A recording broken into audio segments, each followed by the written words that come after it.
আমি চাই সে বাংলাদেশে যাক। আমি চাই।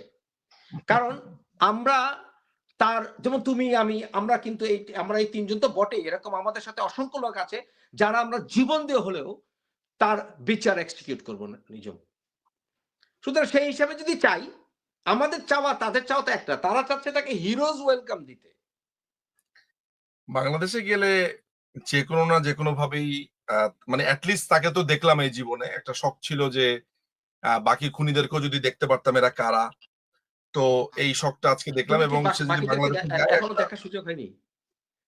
হ্যাঁ, আমি তো কিন্তু আগের আমার তো ছবিগুলো ঘৃণা দেখেছি। লাগছে ওকে দেখতে। আমার আমি বমি আমি তো করতেছে। আগের থুতু মারতে ইচ্ছে আমি তো হয়েছে। আগের ছবিগুলো দেখেছি। মানে বেসিক্যালি ও আচ্ছা, একটা তুমি এর আগে তুমি এই বৃদ্ধ বয়সের ছবি দেখোনি? আমি বিদ্যাবাসের ছবি কখনো দেখিনি এবং আচ্ছা, আমার তোমাকে আমি আমার একটা এটা চমকপ্রদ ছবি পাঠিয়ে দিব। তুমি না হয় তোমার Facebook এ সেটা আপলোড করে দিও। আচ্ছা ঠিক আছে, ঠিক আছে। এবং সেটা তার গার্লফ্রেন্ড এর সাথে। ওকে, অলরাইট। তো ওকে। যেইভাবে সে তার ওয়াইফ এর কথা বলল যে আমার নিম্মি আর নেই, তত করে মানুষজন তো খুবই তাকে নিয়ে রোমান্টিক কবিতা লেখা শুরু সে করেছে। তো এখন অত্যন্ত ধার্মিক। সে কোরআন শরীফ হাতে নিয়েও একটা কথা বলেছিলেন। তাই না? জিয়াউর রহমানের ব্যাপারে। উনাকে হুম। বলব যে ন্যূনতম ঈমান যদি থেকে থাকে হাতে কোরআন নিয়ে আপনি বলেন যে আপনি কয়েক বছরের ভিতরে কোন এই বৃদ্ধ বয়সে 74, 75 যখন আপনি ছিলেন, আপনি কোন প্রেমে জড়িত হননি। কথাটা শেষ তো। যদি উনি মানে অস্বীকার করেন, আমি নাম-ধাম ১৪ গোষ্ঠী সহ সেটা প্রমাণ করে দেব। আমার কাছে যে জিনিসটা একটু বিস্ময়ের সেটা হচ্ছে যে খুনির কথা বলবে। কিন্তু সেখানে আপনার অনেক মানুষের মন্তব্য দেখেছি যেটা আমার কাছে মনে হয়েছে যে এগুলো কি বট কমেন্ট নাকি এগুলো কি রিয়াল কমেন্ট? আসলে নিজম কারণ এত বড় সুপারস্টার মানে ওদের কাছে। এছাড়াও আরো কয়েকজন সুপারস্টার এখন লাইভ করে, তাই না? প্রোগ্রাম করে সোশ্যাল মিডিয়াতে। জি, জি, এরা জি। এরা বাংলাদেশে যাচ্ছে না কেন নিজম?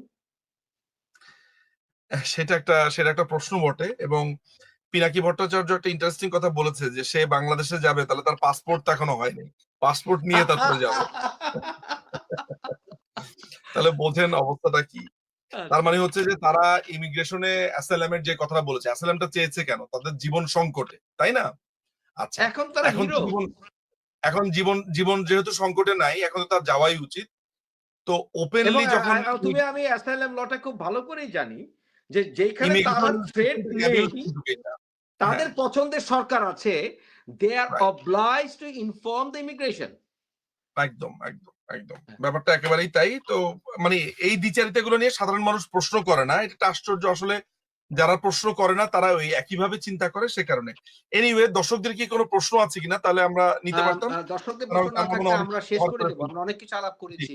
তবে একটা জি, কথা বলবো, আরেকটা কথা বাকি আছে আমার। দর্শকদের উদ্দেশ্যে। জি, হ্যাঁ। হুম।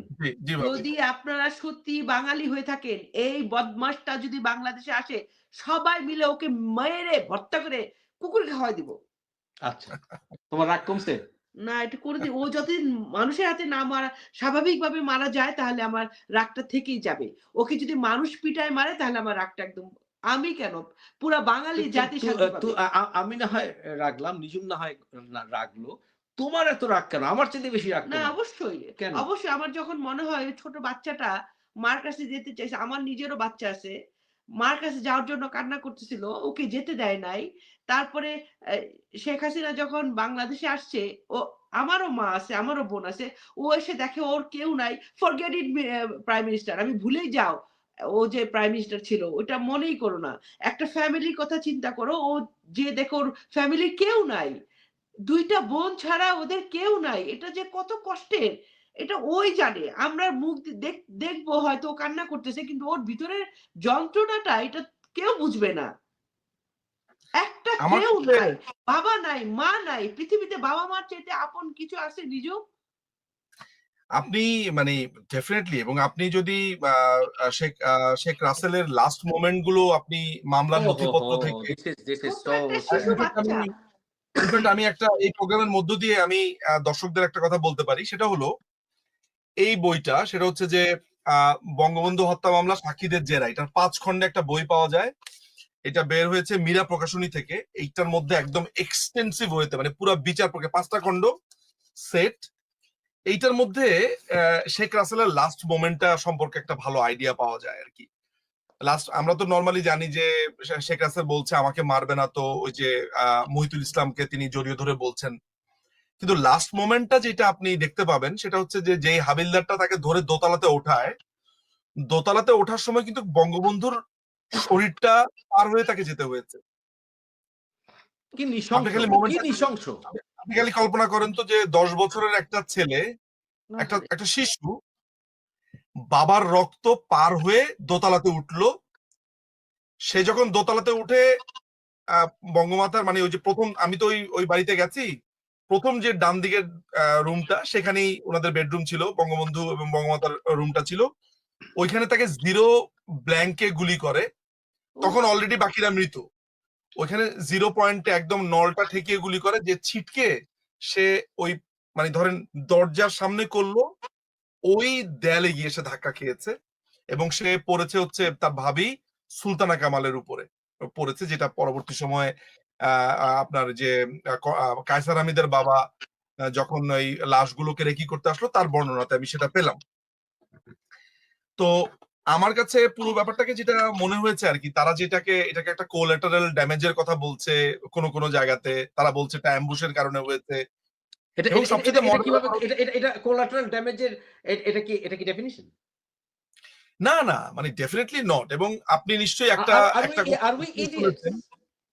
না, আপনি একটা কথা নিশ্চয়ই শুনেছেন মহসিল ভাই, সেটা হচ্ছে 15ই আগস্টে যদি শেখ কামাল বা শেখ জামাল গুলি না করতো তাহলে এগুলো হতো না। মানে যদিও ওনারা কোনো গুলি চালান নাই, মানে গুলি চালানোর কারণে তার বউকে কেউ গুলি করবো না, মানে আপনি ঘটনাটা হচ্ছে এমন যে আপনি যদি ওই বিচারের জেরাগুলা পড়েন তাহলে গুলি চালানোর কাহিনীটা আছে।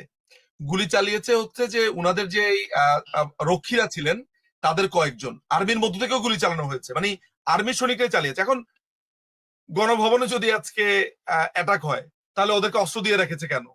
মানে গুলি না চালালে, খেয়াল করে দেখেন আমাদেরকে এত বছর কিভাবে, সাধারণ মানুষকেও কিভাবে আপনার এই জিনিসটাতে ভুলিয়ে রেখেছে। মানে আপনাকে আমি বলছি যে নিঝুম যদি গুলি না চালাতো, বা সরি আপনি যদি গুলি না চালাতেন তাহলে নিঝুম মুফাসিলকে মারতো না। মানে ধরা যাক আমি আপনাকে খুন করতে গেছি, এখন খুন করার পরে বলা হচ্ছে, ইতিহাস বলছে যে ভাবি যদি নিঝুমকে প্রথম অ্যাটাক না করতো তাহলে নিঝুম মুফাসিল সাহেবকে মারতেন না। আরে আমি যদি কাউকে খুন করতে যাই, ভাবির তো প্রথম কাজই হচ্ছে আপনাকে প্রোটেক্ট করা। That's right. মানে এই লজিকটা খুব সিম্পল লজিক, কিন্তু যে আমি একটা প্রেসিডেন্টের বাড়িতে গেলাম তাকে মারার জন্য, ওদের যুক্তি হচ্ছে আমরা মারার জন্য গেছি, আপনারা মাঠটা উপভোগ করবেন, গুলি চালালেন কেন? গুলি চালালেন বলেই তো আমরা সবাইকে মারলাম। তা আমি প্রায় ভাবি যে বলে, এবং মজার ব্যাপার হচ্ছে এই যুগের অনেক মানুষ এই যুক্তিটা আমাকে দিয়ে